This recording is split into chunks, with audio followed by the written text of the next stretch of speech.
आज एक दैनिक भास्कर का एक छोटा सा लेख था। उस लेख ने मुझे एक विचार प्रस्तुत करने के लिए प्रेरित किया कि भारत का एक ऐसा क्रिकेट खिलाड़ी विनोद कांबली, बहुत प्रतिभावान क्रिकेट खिलाड़ी, आज तरस रहे हैं पैसों के लिए और हर व्यक्ति से निवेदन कर रहे हैं कि मुझे काम दे दो। ये सोचने को मजबूर करता है कि इतना प्रतिभाशाली क्रिकेट खिलाड़ी के साथ ऐसा क्यों हुआ, ये हमें जानना चाहिए।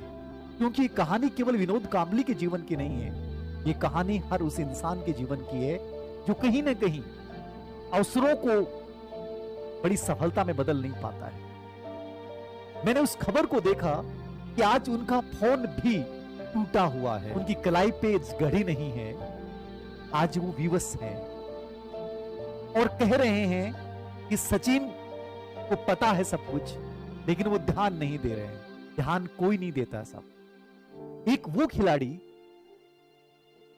दोनों का एक गुरु, देखिए कितनी बड़ी बात है कि दोनों का गुरु एक है, रमाकांत आचरेकर। और इनके गुरु ने इन दोनों को जब साथ खेलते हुए जब प्रशिक्षण दिया तो ये बोला था कि सचिन से बेहतर प्रतिभावान है विनोद कांबली। ऐसा क्या हुआ कि एक क्रिकेट का भगवान बन गया और आज एक काम दर दर की ठोकरें खाने को भी बस। ये कहानी हम सबके जीवन की है, याद रखना। आदमी आसमान को केवल प्रतिभा के दम पे नहीं छू सकता। आप बहुत टैलेंटेड हैं, लेकिन जरूरी नहीं है, गारंटी नहीं है सफलता की कि आप बहुत ऊंचाइयों पे जाएंगे। सफलता के लिए अपने सपनों के पीछे भागना पड़ता है, दिन रात जागना पड़ता है, एक तपस्या का एक जीवन जीना पड़ता है।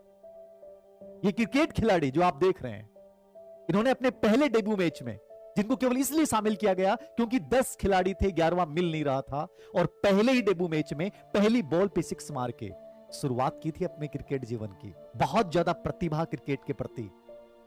सिर्फ 7 मैचों में 4000 रन बनाने वाला, पहले ही 7 टेस्टों में 2 दोहरे शतक लगाने वाला, टोटल 4 शतक लगाने वाला क्रिकेट खिलाड़ी के साथ ऐसा क्या हुआ कि आज उसके जीवन की व्यवस्था कहानी बन गई और एक उसी का दोस्त, उसी का साथी भगवान बन गए क्रिकेट के नाम पर। कहानी साफ है। जब विनोद कांबली बहुत अच्छे शिखर को छूने लगे थे, उस समय कुछ आदतें और कुछ व्यवहार, कुछ दिखावापन, कहते हैं इंसान को ले डूबता है। एक अलग लाइफ स्टाइल में जीना, और जिस क्रिकेट ने उन्हें दर्जा दिया, शायद उसके पीछे भागने वाला जुनून धीरे धीरे कम होना। परिणाम ये निकला कि वो प्रतिभाशाली क्रिकेट खिलाड़ी, चाहे उसका एकेडमिक रिकॉर्ड पहले कैसा भी रहा हो, याद रखना, चाहे उसका पहले के मैचों में खेला गया रिकॉर्ड कैसा भी रहा हो, बाहर कर दिया गया। 9 बार मौका मिला, लेकिन 9 बार बाहर कर दिए गए। याद रखना, जिंदगी की कहानी समर्पण से शुरू होती है। ये त्याग, समर्पण और जुनून की कहानी है। वही सचिन, उनके साथी, बहुत सिंपल से दिखने वाले, बहुत साधारण जीवन जीने वाले, ऐसे लोगों के बीच में रहने वाले जो उन्हें बताते रहे कि तुम्हारी वास्तविकता क्या है। शुरुआत कर रहे थे धीरे धीरे, और एक खिलाड़ी बाहर होता जा रहा था, एक आसमान को छूता जा रहा था और एक नीचे गिरता जा रहा था। और कहते हैं कि जिंदगी में जिस क्षेत्र में आप बहुत अच्छे हैं, यदि वहां आप सफल नहीं हो पाते हैं, तो ये चांसेस बढ़ जाएंगे कि लाइफ के किसी क्षेत्र में सफल नहीं होते हैं। यही विनोद कांबली फिल्मों में भी आते हैं असफल, कमेंट्री में आते हैं असफल, राजनीतिक जीवन में उतरते हैं 2009 में, वहां भी असफल, वैवाहिक जीवन में भी असफल।